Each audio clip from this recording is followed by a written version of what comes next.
I had that in my heart. Let's talk something. Let's talk about something real quick.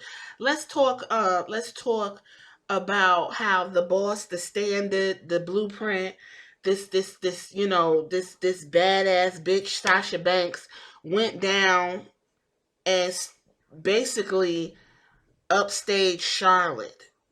Let's talk about it. I want to talk about this because it's amazing to me how the WWE puts so much stock behind a particular model that they are so set on pushing as opposed to pushing what makes sense. This ain't gonna be long. Um, I enjoy the fact that Sasha Banks went down to NXT, put on a damn good match, didn't care for the ending, put on a damn good match, and basically, in so many words, not even her intention, she just told WWE management that this is what should have been going on when we had the tag team championships. This is what y'all should have did. You should have bet on. Hold on here, I'm gonna say it. You should have bet on Black. Oh shit, I said it. Oh my god. You should have bet on Black. I mean, she biracial, right? She half black. Should have bet on the black woman. The half black woman, anyway. No, but y'all want to bet on last name Flair, the Flair machine. Everybody likes Flair because her dad. Everybody likes Flair because she can wrestle. Let me tell you something. I'm not taking shit away from Charlotte Flair. She a bad bitch. She gonna go out there and for whatever reason she gonna bleed. I don't even know why half the time Charlotte Flair be bleeding, but her mouth is gonna bleed. She gonna have cuts on her elbows and her knees after she get through. But she gonna give you a wrestling match. But the thing is, she does not bring the best out of wrestlers because for the way Charlotte wrestles, she has the same moves as Roman Reigns, if anybody didn't realize it. Um, they're very you know, prepackaged and just what it is, right?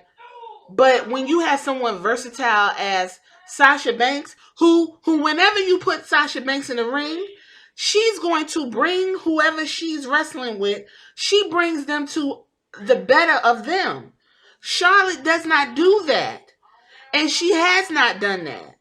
This is what I call just, the nepotism and the failing upwards. She's where she is because yes, she did her own work. But let's be honest, when we watch NXT Charlotte, she didn't look like she looks now. I'm just gonna say that.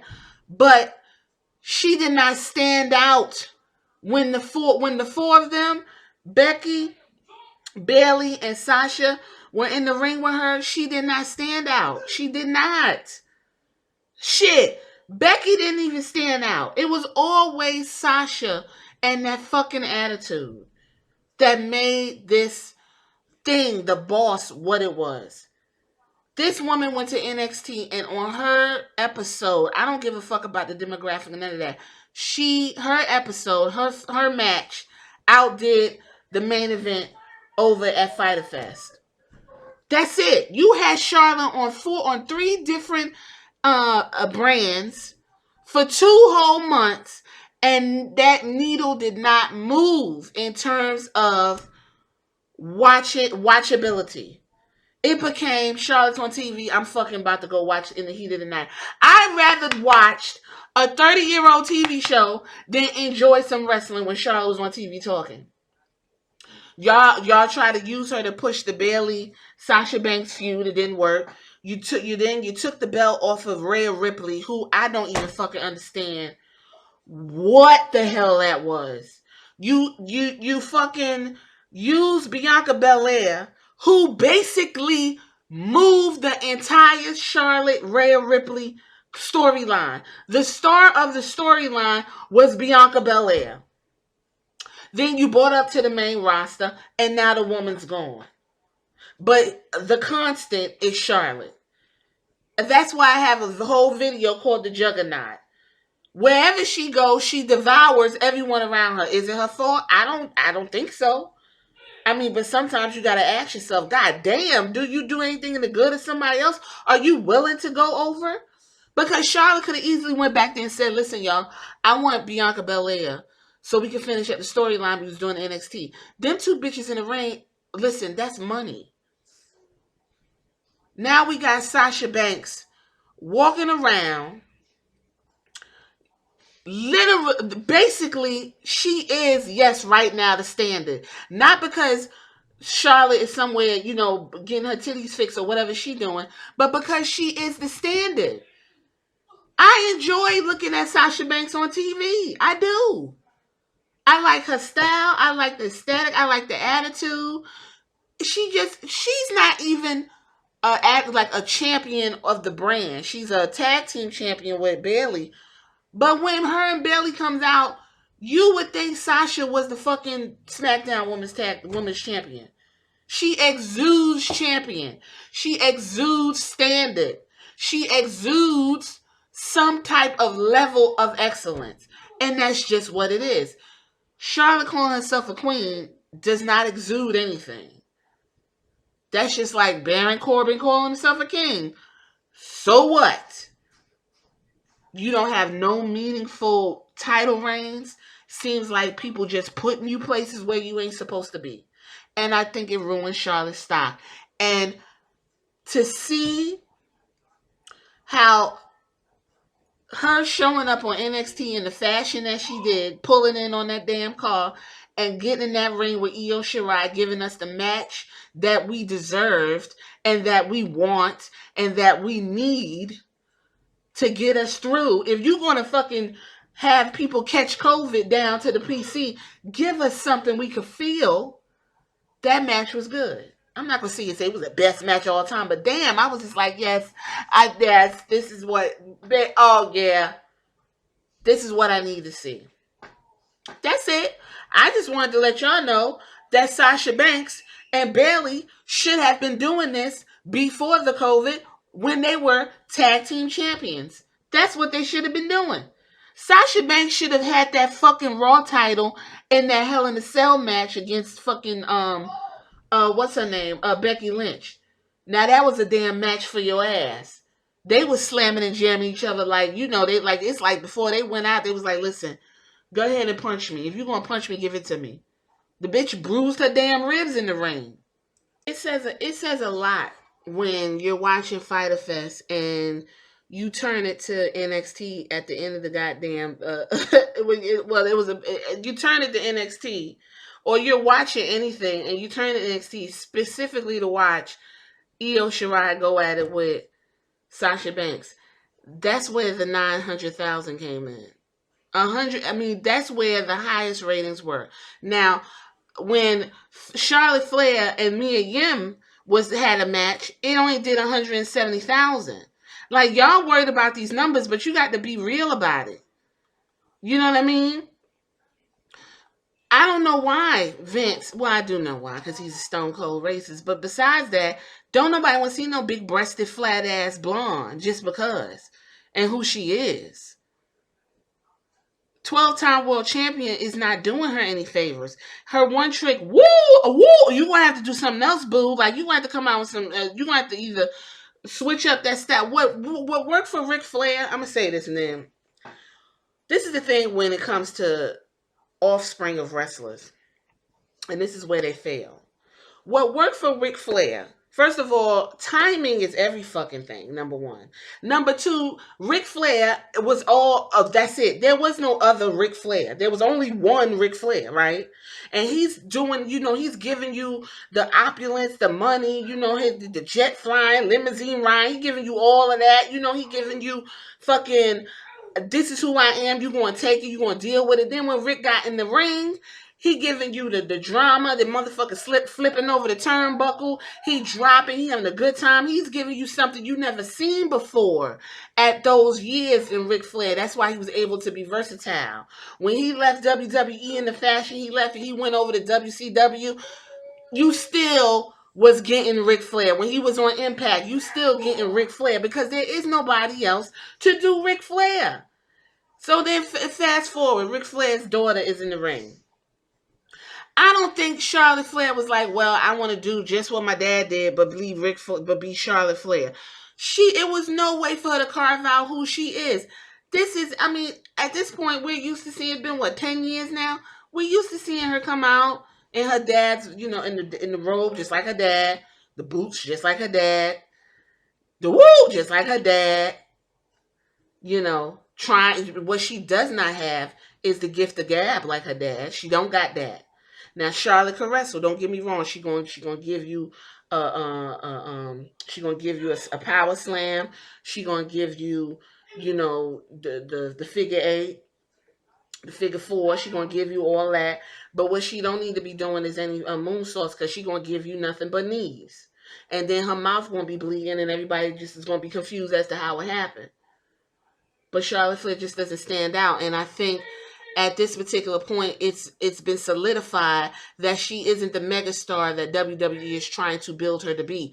But the one that is the star, outside of Becky Lynch, who they, you know, pushed Becky and fucked Becky up, but Becky was constant, who is the star and the natural to succeed Becky Lynch, even though it didn't go that way, was Sasha Banks. And Sasha Banks is showing you again how to rise to the occasion. Now, she came back. Everybody's excited. She was beating the fuck out of Natalya for whatever reason, but it was a good time. They took the steam out of it. They take the steam out of a lot of particular type of of women when they come back, and that's a different conversation for a different day.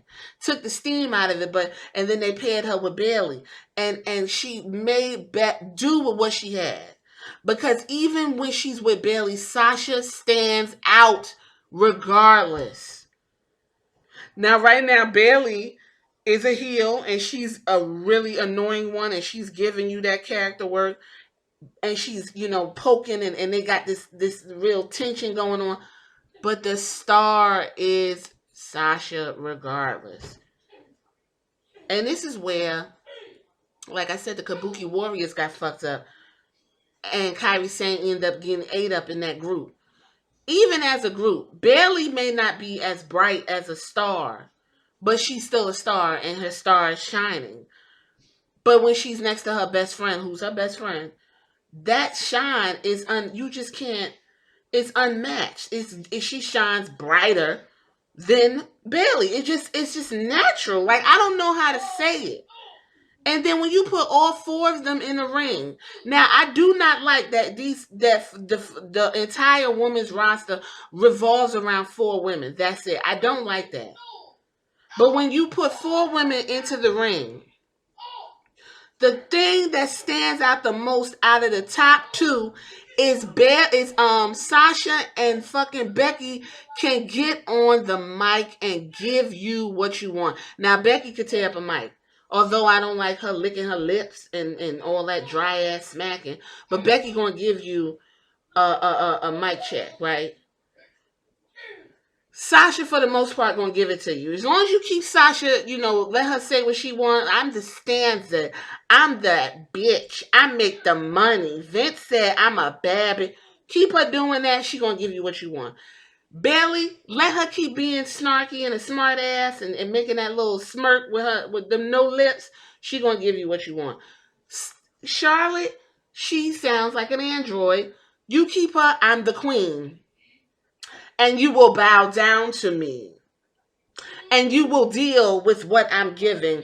Woo! You keep her in that area, she gonna give you what you want. Now, are there other women wrestlers that probably are way fucking better? Well, I could say Sonya Deville has shown that she's great on the mic, right? I mean, I can't really think of nobody else because, you know, Naomi, you know, she gets on there, it's cute or whatever, but that's not her strong suit. Naomi, when you let the bitch wrestle, she gonna give you what she want. But they took all the steam out of her.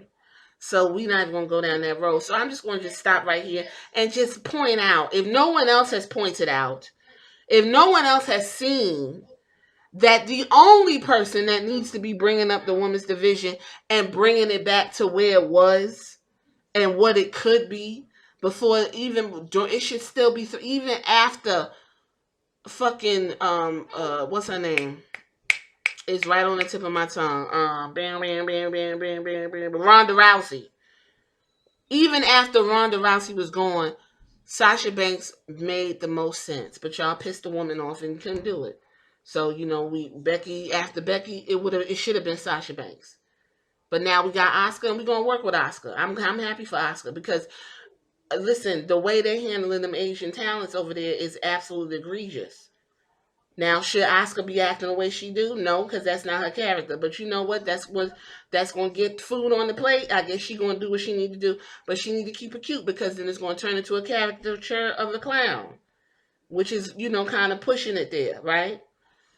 So I just want to go ahead and shout out Sasha Banks, the blueprint, the blueprint out here busting fucking ratings, busted the ratings so shockingly that Chris Jericho had to post some shit about some ratings. It's amazing to me that the WWE does not realize the gold mine that they have on their hands. And if they don't realize it, they better fucking realize it quick. They better realize it real quick and fast. I'm going to leave it right here. This is Wrestling in Color Podcast. Make sure you thumbs up the video. Follow me. Check out Shit to Sugar Podcast. That link's up there in the banner. In the banner, folks. Come on and listen and enjoy all the stuff I got to say. If you like this, you'll like that. All right, y'all. Till next time. Deuces.